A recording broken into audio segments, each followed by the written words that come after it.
Depuis les articles 10 et 11 de la Déclaration des droits de l'homme qui assurent la liberté de penser et la liberté d'expression de ces mêmes pensées, tout semblait indiquer que la censure connaissait ses dernières heures. Exit la censure royale qui contrôlait l'impression et la diffusion des œuvres au XVIIIe siècle, fin de la répression contre les auteurs des Lumières. La déclaration semblait annoncer la gloire de la liberté et de la raison sur le monde. Or, le contrôle de la presse par Napoléon Ier, la sévère répression d'Ernest Pinard en 1857 contre Flaubert, Baudelaire et Sue, celle contre Lolita de Nabokov et les contestations contre les paravents de Genet du temps du général de Gaulle montrent que la question de la censure est loin d'être entérinée. Dans un espace de diffusion des œuvres au public, les juges, les avocats, les hommes politiques, le public lui-même sont appelés à négocier ce qu'il est possible de montrer et de ne pas montrer, de dire et de ne pas dire, de commémorer ou d'oublier. Avec l'écrivain, collectionneur d'art et avocat spécialisé sur les questions de censure, Emmanuel Pierrat, à qui nous devons entre autres Nouvelle morale, Nouvelle censure, publié chez Gallimard, le grand livre de la censure, publié chez Plomb, ou encore l'auteur, ses droits et ses devoirs, récemment publié chez Folio, nous voulions donc évoquer ce qu'était ce contrôle imposé aux œuvres d'art, ses évolutions, ses objectifs et ses effets au sein de notre état de droit. Alors bonjour Emmanuel Pierrat, merci Bonjour. d'avoir répondu à notre invitation.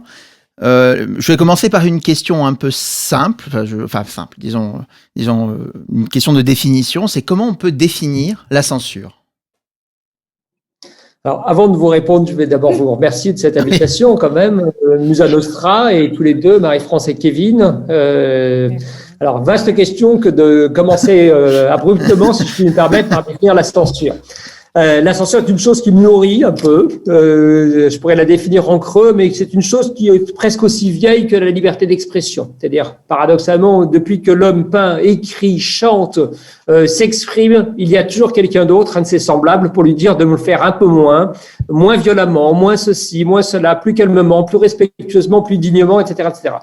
La censure, en réalité, donc, c'est cette façon de restreindre un message, quel qu'il soit au préalable, c'est-à-dire avant sa diffusion. C'est la censure, par exemple, de l'Ancien Régime jusqu'à la Révolution française, dans laquelle on soumet un texte et on obtient ensuite un privilège ou la possibilité à un imprimatur, la possibilité de sortir, ou c'est la censure a posteriori, comme on la connaît aujourd'hui dans la République française dans laquelle nous vivons, où l'on poursuit a posteriori les auteurs, les journalistes pour les faire condamner devant les tribunaux.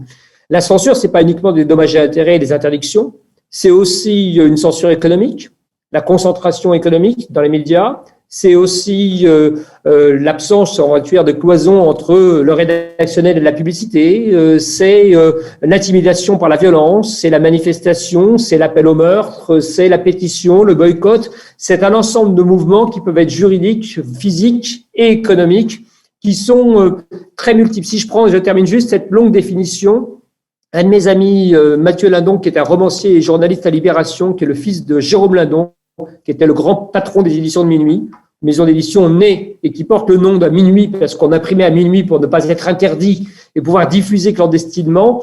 Et son Jérôme Lindon, père de Mathieu, lui avait beaucoup appris sur la censure et Mathieu lui rétorquait, mais la censure commence, papa, du jour où toi tu refuses un manuscrit qui arrive dans ta maison d'édition. Alors, il y a le père qui avait un regard sur la censure, qui était la clandestinité, l'occupation, les nazis, et le fils qui disait, selon moi, la censure est une notion encore plus large. Dès que tu refuses à quelqu'un le fait d'être publié chez toi, c'est un acte de censure aussi d'une certaine façon. Voilà. De façon plus générale, c'est ce qui menace notre société ambiante, une société démocratique, plurielle, qui garantit la liberté d'expression.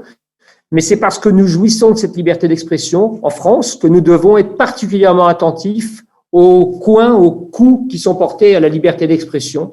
Nous sommes une poignée de pays minoritaires sur la planète où il est possible de s'exprimer, d'avoir des radios, d'avoir des émissions, d'avoir ce que nous sommes en train de faire, vous et moi.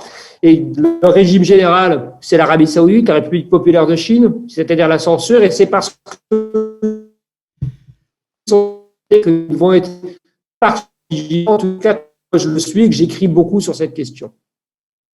J'ai vu que vous n'osiez pas me censurer, m'interrompre. Oui, non. La censure, c'est donc, on a compris que c'est très vaste. C'est aussi bien ce qui punit, qui rétablit, corrige ou permet de ne pas diffuser un message qui sera rejeté, mais c'est aussi ce qui prévient, ce qui protège. La censure, elle part toujours d'une bonne intention, chère Marie-France. Il est évident, Oui. la censure, elle n'est jamais comme ça sortie de nulle part, sans explication. Elle cherche à protéger la jeunesse, elle cherche à protéger la morale, elle cherche à protéger la famille, elle cherche à protéger tout un tas de choses. Elle est toujours légitime, entre guillemets, dans l'idée qu'elle veut protéger quelqu'un. La difficulté, c'est la balance des intérêts, Oui. c'est-à-dire l'équilibre à trouver entre la nécessité de protéger la santé, les enfants, etc., et le danger qui est l'interdiction d'un message dans une société démocratique. Et puis, Encore une fois, il y a des tas de censures qu'on peut trouver légitimes et nous avons chacun un point de vue qui fait que nous sommes plus ou moins favorables intimement à telle ou telle forme de censure, même si tous citoyens, nous pensons qu'il faut combattre pour la liberté d'expression. À titre personnel, je ne me sens pas particulièrement à l'aise avec les propos racistes, misogynes, sexistes, homophobes, antisémites. Je trouve là une censure peut-être plus légitime, mais d'autres trouveront que la censure est plus légitime sur tel ou tel terrain qui pourra concerner la pornographie, la religion, j'en sais rien. Chacun a, et nous sommes humains en cela, un point de vue personnel qui fait que nous trouvons qu'une censure est plus ou moins légitime ou illégitime en raison de notre histoire personnelle, de nos engagements, de nos convictions. Donc la censure, c'est là qu'elle est difficile à appréhender. C'est qu'elle n'est jamais issue d'un pouvoir uniquement dictatorial, surtout dans une société comme la nôtre, où elle vient éventuellement d'une émanation, du parti de l'opinion, où elle vient en application, on va dire, d'une construction démocratique dans laquelle on ne peut pas dire tout et n'importe quoi. Pour faire simple, la France est un pays où l'Europe, de façon générale, la Corse, l'Italie, les pays qui nous environnent, sont des pays dans lesquels il n'y a pas de liberté d'expression absolue. La liberté d'expression absolue, c'est les États-Unis, dans lesquels on peut voir défiler le Ku Klux Klan avec des croix enflammées et des chapeaux pointus abominables, des gens qui ont des brassards nazis avec des insignes à la gloire de Hitler. Ça, c'est la liberté d'expression absolue. Heureusement, si je puis me permettre, de ce côté-ci de l'Atlantique, nous avons une conception un tout petit peu plus limitée dans laquelle nous pensons que pour le vivre ensemble, le débat démocratique, nous ne pouvons pas permettre aux néo-nazis de s'exprimer, nous ne pouvons pas permettre au Ku Klux Klan de défiler dans la rue. Donc, nous sommes déjà dans l'idée selon laquelle il y aurait une censure un tout petit peu justifiée. Mais il ne faut pas ignorer que c'est une censure. C'est pas parce qu'elle est légitime qu'elle n'est pas l'interdiction d'un message. On peut trouver légitime d'interdire un message négationniste et en même temps s'interroger sur le fait qu'effectivement on interdit la diffusion de quelque chose qui n'est pas une information, qui est une fausse information, mais qui est néanmoins un message. Voilà. Et enfin, dernier point, la censure la plus dangereuse, c'est celle qu'on connaît aujourd'hui, c'est-à-dire l'autocensure, celle dans laquelle nous-mêmes en arrivons à ne pas évoquer un sujet de peur de provoquer une indignation, une panique, un boycott, des tweets ou quoi que ce soit. Et ça, c'est le contrôle le plus absolu de la pensée, puisque nous sommes nous-mêmes nos propres maîtres et nos propres esclaves. En vous lisant, j'ai eu l'impression qu'il y avait une sorte de chronologie qui s'instaurait dans vos œuvres. J'entends par là le fait que dans un premier temps, vous parlez de la censure préventive, qui était celle, donc, comme vous l'évoquiez précédemment, du XVIIIe siècle.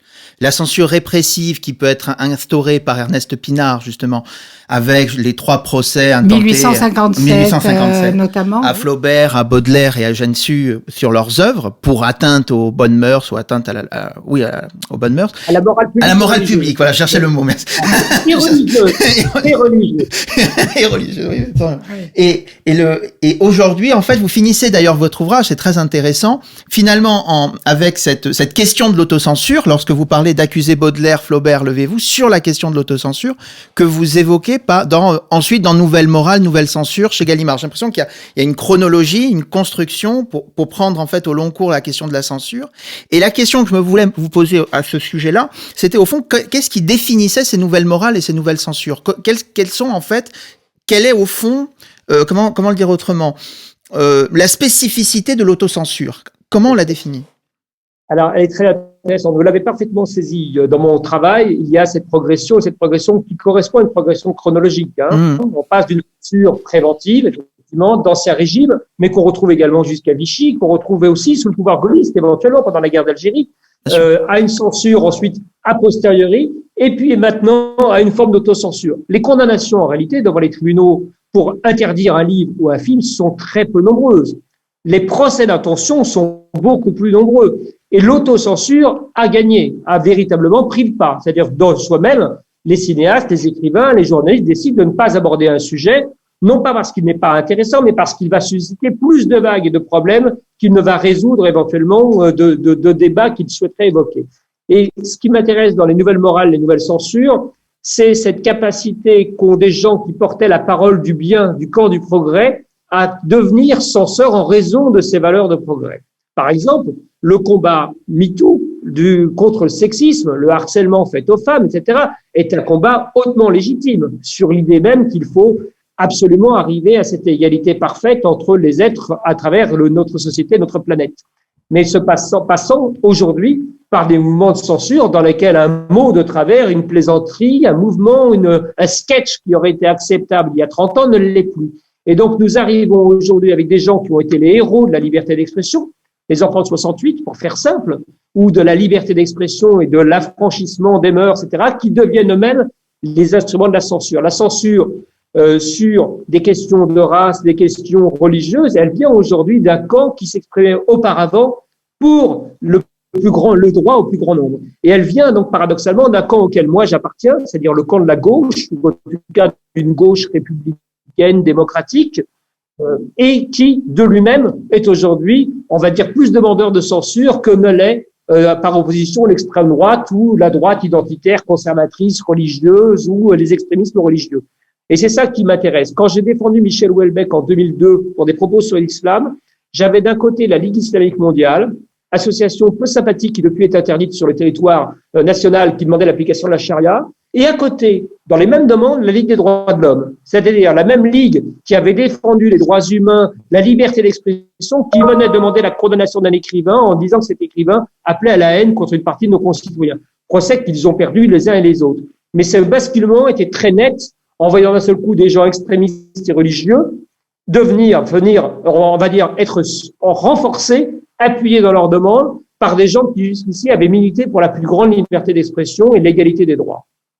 Voilà ce qui est nouveau. Avec dernièrement, cette chose selon laquelle on demande assez peu d'interdictions, on a demandé plutôt une privatisation de la censure, des dommages et intérêts, on demande des choses qui ressortent du capitalisme, de l'argent, parce qu'on sait que la meilleure façon de museler un écrivain, une galerie d'art, etc., c'est finalement de l'attaquer par l'argent. Et demander aujourd'hui l'autodafé d'un livre n'est pas une bonne publicité. Vous avez immédiatement toute la presse et la société contre vous. En revanche, obtenir une condamnation à quelques 20 000 euros et l'annihilation sur, l'anéantissement de vos possibilités de vous exprimer en ligne sur Google ou sur un réseau social est redoutablement plus efficace que de vous envoyer en prison à la Bastille. Voilà, ce sont donc des formes nouvelles de censure qui sont installées. Ajoutons aussi, pour la bonne bouche, la censure des algorithmes, la censure des GAFA, qui eux-mêmes ont leur propre logique, une autre logique encore qui vient éliminer un certain nombre de discours qui sont considérés comme non acceptables sur la planète, parce que le même discours doit pouvoir être entendu en Arabie Saoudite, en Birmanie et dans l'Aveyron. Et nous nous retrouvons ainsi avec des sites qui peuvent avoir des choses qui seraient acceptables selon la société française, mais ne le sont pas à l'aune de telle ou telle latitude, et qui donc sont disparus. Vous savez que sur Facebook, on ne trouve pas l'origine du monde de Courbet, on ne trouve pas des représentations de Vénus préhistoriques qui existent dans les plus grands musées européens, parce que ce sont des femmes calipige et qu'elles sont supposées, d'après Facebook et l'algorithme, être une allusion à la pornographie, des choses qui nous paraissent totalement saugrenues, mais qui sont la censure des algorithmes. Voilà, ces censures modernes, c'est à la fois vous et moi, en tant que citoyens, qui nous indignons éventuellement de ce qui peut être dit sur nous ou sur nos concitoyens, et c'est aussi la censure la plus bête mathématique de l'algorithme.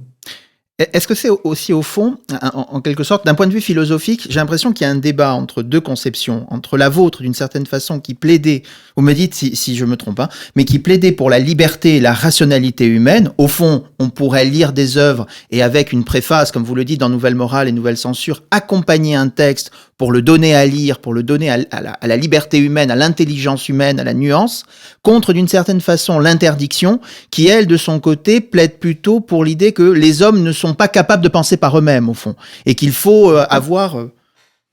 Enfin, c'est une sorte de... Quelqu'un avait très bien résumé le débat, qui était Pierre Vidal-Naquet, immense historien, immense homme très important et qui est vraiment insoupçonnable de la moindre collusion et des idées noires. Son père ayant été avocat déporté et mort en déportation, il aurait été saugrenu de penser que Pierre Vidal-Naquet était susceptible de sympathie pour les antisémites et les négationnistes.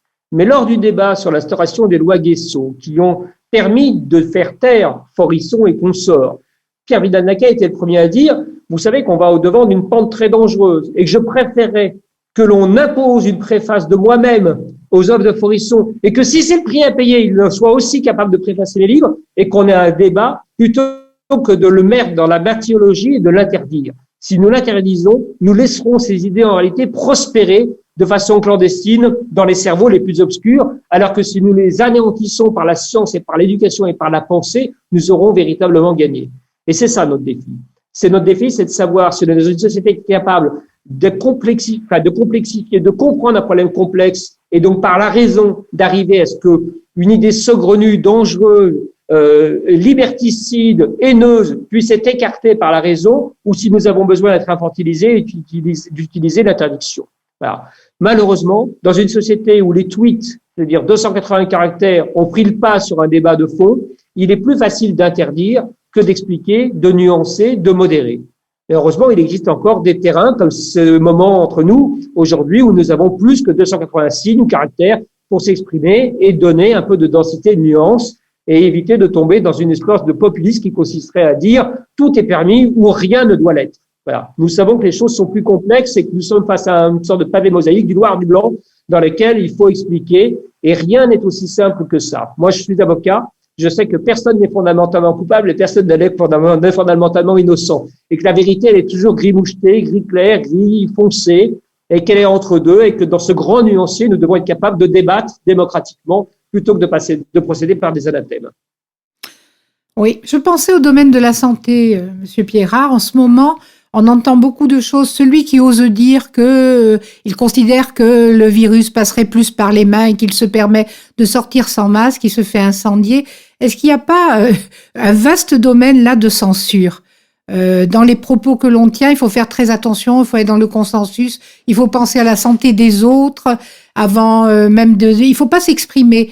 Là, actuellement, il me semble que c'est un champ aussi où s'exerce une forme de censure. Qu'en pensez-vous? C'est une très bonne observation. La santé est devenue un enjeu de censure. Elle ne l'était pas.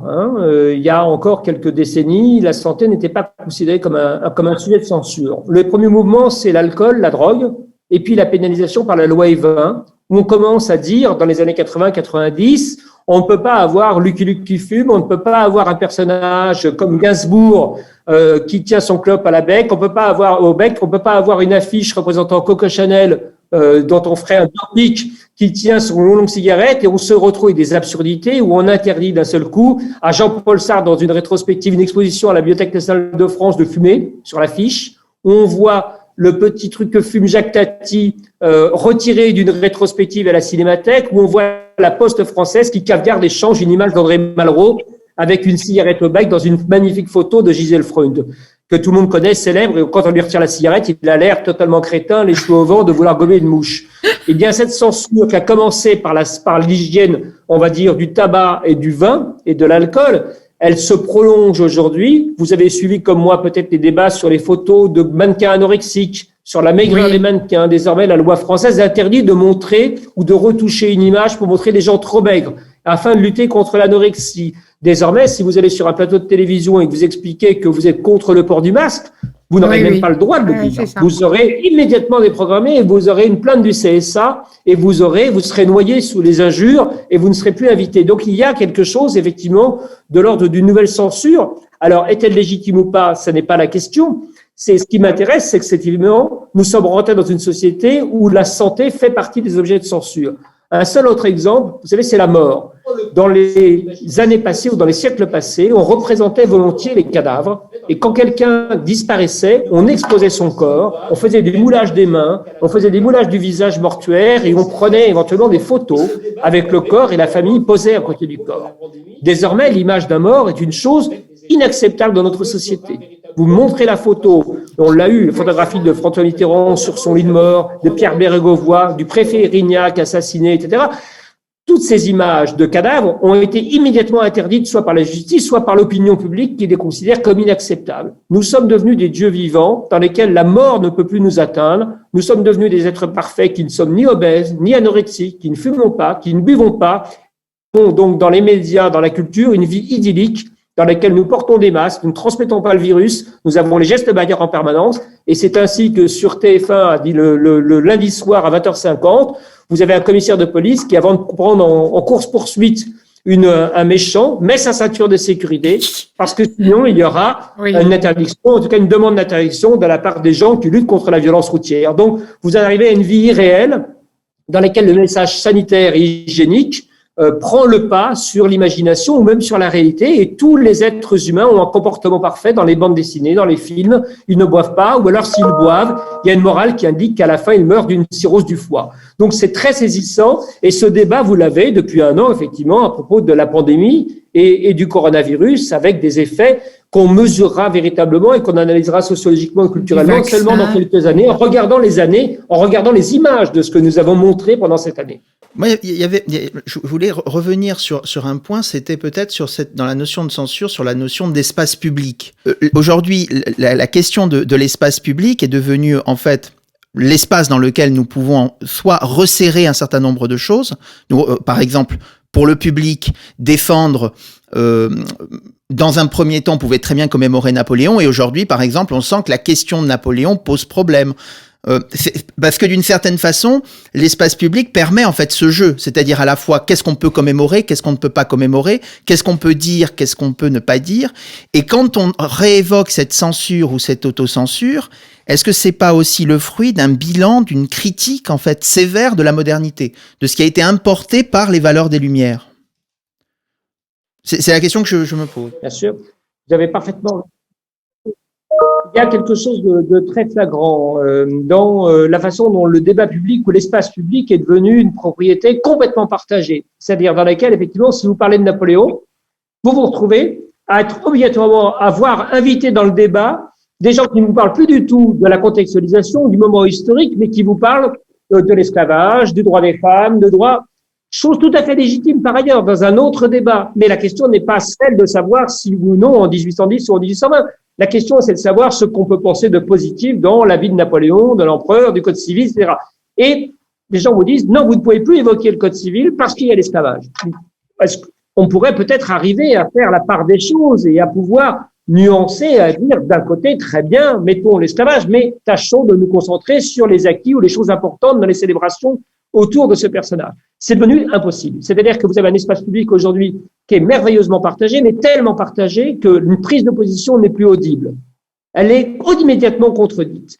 Vous avez aussi ce phénomène très intéressant avec l'espace public qui est qu'auparavant, vous pouviez vous adresser à un public, on va dire, éclairé. Vous donniez un spectacle en humoriste où vous montriez de l'art contemporain dans une galerie, où vous alliez projeter un film d'arrêt essai japonais dans un cinéma avec des gens cinéphiles, vous pouviez vous permettre des audaces, vous pouviez vous permettre le second degré, vous pouviez vous permettre la culture générale, le troisième degré, vous pouvez vous permettre de l'autodérision. Et désormais, vous avez des gens qui utilisent un téléphone portable, s'invitent dans une image ou prennent une image d'un spectacle qu'ils n'ont pas vu en entier, l'extrait, et vous disent, regardez, il fait une blague sur les handicapés. Ou regardez, il parle. Mais ces gens n'ont pas vu le spectacle. Ces gens n'ont pas la culture qu'a demandé l'humoriste ou le galeriste ou l'artiste nécessaire. Quand vous rentrez dans un musée, vous devez avoir une éducation à l'art. Si vous plongez dans la littérature ou dans les grands chefs-d'œuvre de la littérature, vous devez avoir lu auparavant des livres peut-être un peu moins ambitieux. C'est ce qui s'appelle l'éducation. Et cette espèce de progression qui permet ensuite de se confronter à des choses qui peuvent être grinçantes, éventuellement vous faire peur, etc., vous faire frémir, n'existe plus dans l'espace public aujourd'hui, l'espace privé dans lequel des gens avaient un public éduqué, entre guillemets, c'est-à-dire prêt à affronter ou à débattre, est devenu un espace entièrement public dans lequel tout à chacun s'invite sans avoir suivi le débat et dit « Ah, vous venez de dire le mot X ou Y », par exemple le mot nègre, alors que vous êtes en train de citer un texte éventuellement d'Aimé Césaire, oui, vous avez dit le mot nègre. Vous dites « Mais oui, parce que je sors d'Aimé Césaire, comment vous avez dit le mot nègre ?» Et donc, c'est la fin d'un espace ou privé intelligent ou d'un espace public contradictoire dans lequel un débat s'instaurerait. Et c'est la parole à celui qui criera le plus fort et qui aura le plus de nombre de clics, éventuellement dans une pétition, sa capacité à s'offusquer, à s'offenser. Un de mes amis, décédé, Ruvén-Eugène, qui était un très beau philosophe, qui travaille au CNRS, a écrit un livre qui parle de la liberté d'offenser. Et il parlait de la distinction entre l'offense et le préjudice en disant des gens se sentent victimes alors qu'ils ne sont pas juste parce que des idées qui leur sont montrées sont contraires aux leurs. Mais on leur demande pas de les adopter. On leur demande juste d'accepter l'idée que des idées ne soient pas les mêmes que les leurs. c'est le même principe qu'un kiosque à journaux. Si vous y allez, vous trouverez Corse Matin, Le Figaro, Libération, L'Humanité, La Croix et Présent. À titre personnel, je n'ai aucune sympathie pour Présent, le journal qui se trouve quelque part à l'extrême droite. Mais je préfère démocratiquement que Présent existe et que d'autres journaux existent plutôt que d'interdire un journal qui ne me plaît pas. Voilà. Et donc, cet espace public conçu comme un kiosque à journaux n'est plus possible. Nous sommes dans un espace public dans lequel nous devons, on va dire, effacer tout ce qui pourrait vexer une petite part d'un auditoire qui n'était pas invité à participer ou à écouter, mais qui désormais considère qu'il est concerné par tout et tous les sujets et les met tous sur le même niveau dans un seul espace-temps dans lequel la chronologie, le contexte n'existent plus. Ça m'a fait penser à la phrase de Malraux que vous citez dans le grand livre de la censure sur les paravents où il dit aux soldats qui s'offensent justement de la pièce, c'est penser même malgré ce que vous dites, malgré ce qui vous pose problème dans la pièce. Et je finis juste là-dessus, c'est juste cet écart d'une certaine façon, j'ai l'impression entre la liberté et la démocratie. Le fait que chacun puisse exprimer son point de vue, c'est la liberté. Mais que comme nous sommes rentrés dans un espace qui est très démocratisé, où chacun peut s'exprimer sans avoir forcément de point de vue, de réflexion, d'intelligence, c'est ce qui fait que toutes les paroles se valent, alors que par définition, pas toutes les paroles se valent. Vous avez la même chose, vous avez une très bonne transposition avec les débats sur la Convention citoyenne sur le climat ou la Commission des citoyens supposés suivre la vaccination. Vous avez deux exemples. Un dans lequel la Convention citoyenne fait que des gens qui ont été tirés au sort, très sincèrement, qui pour certains sont très compétents, d'autres donc complètement découverts, ont désormais une parole qu'ils estiment malmenée parce qu'ils ne sont pas pris en considération pour tout, mais de fait, ils ne sont pas des experts, ils ne sont pas des élus de nation, ce sont des gens dont on voulait avoir l'avis, mais qui a priori n'ont pas vocation à remplacer la Cinquième République, le gouvernement, le Parlement, des institutions démocratiques. Et donc d'un côté, vous avez ces gens à qui on a proposé de prendre la parole et qui désormais s'indignent que leur parole ne soit pas suivie et appliquée comme si elle était la loi, mais ça n'est pas la loi. Ils ne sont pas les parlementaires, ils ne sont pas le Conseil régional, ils ne sont pas le président de la République, ils ne sont, voilà. Et de l'autre côté, vous avez cette instance qu'a voulu également Emmanuel Macron sur le comité vaccinal et disciplinaire, et qui là, d'un seul coup, eux, se sont trouvés très incompétents, en tout cas, et donc ne disent plus rien, on dit, à quoi servent-ils? Donc, soit, en gros, on est en train de dédoubler des légitimités qui existent. Et il y a dans une démocratie un système selon lequel, effectivement, les urnes permettent de faire venir aux fonctions, aux manettes, etc., des gens qui ont véritablement travaillé un sujet, se sont présentés et ont soumis un débat. Et désormais, dans cette démocratie participative qui a sans doute des qualités, mais beaucoup de défauts, la parole du café du commerce a autant d'importance que celle de quelqu'un qui a travaillé pendant 15 ans sur un sujet. Et là, il y a quelque chose qui, effectivement, confronte la démocratie, la liberté, et quelque chose qui part un petit peu en toupie, qu'il faudrait arriver à ressaisir et à recentrer. Malheureusement, je dois dire que je ne sais pas quand nous en verrons, non pas la fin, mais en tout cas un début de remise en ordre. Les chaînes d'information, les tweets, notre capacité à vouloir parler de tout et de n'importe quoi sur n'importe quel sujet et à écouter toutes les paroles rend finalement les plus légitimes totalement inaudibles. Voilà. Il y a quelque chose sans doute à réinventer. Et comme ces paroles sont évidemment inaudibles et sont toutes noyées, c'est à celui qui hurlera le plus fort et qui demandera par conséquent l'interdiction, ou en tout cas l'investissement des paroles qu'il considère comme n'étant pas les siennes. Je vais vous poser faire une petite remarque annexe. Je suis tout à fait d'accord avec ce que j'entends là. C'est d'ailleurs fort inquiétant. Une petite parenthèse, vous me faites beaucoup penser à Maître d'Herville, vous qui aimez la littérature et en même temps qui êtes avocat. Parce que vous faites énormément de choses et lorsque je vous vois parler avec cette passion et avoir des positions qui parfois vous mettent sûrement en porte-à-faux avec le reste de votre profession ou de la population aussi, parce que vous êtes libre et vous vous présentez comme vous vous engagez pour une forme de liberté. Je vais vous poser la question de savoir, d'après vous, si ça va s'arranger ou si au contraire, il faudrait multiplier la formation des avocats qui, comme vous, vont défendre ces formes de liberté. Et aussi une autre question, comment un auteur aujourd'hui a-t-il des garde-fous? Sur qui peut-il s'appuyer? Parce que pas tout le monde ne va venir vous voir. vous l'expliquez bien, il va falloir des relectures, il va falloir des aides, des conseils, et des avocats comme vous, il y en a peu qui défendent et la propriété intellectuelle et la lutte contre la censure, une censure qui s'abat. Il faudrait voir de façon préventive à ce que les gens ne s'exposent pas trop, ceux qui écrivent. Or, le moindre mot peut vous exposer sans que vous en ayez conscience. Voilà, autant de choses, Emmanuel, qui vont Je vous laisse la parole. Merci Marie-France pour ce bel éloge. C'est évidemment toujours très satisfaisant pour celui qui le reçoit.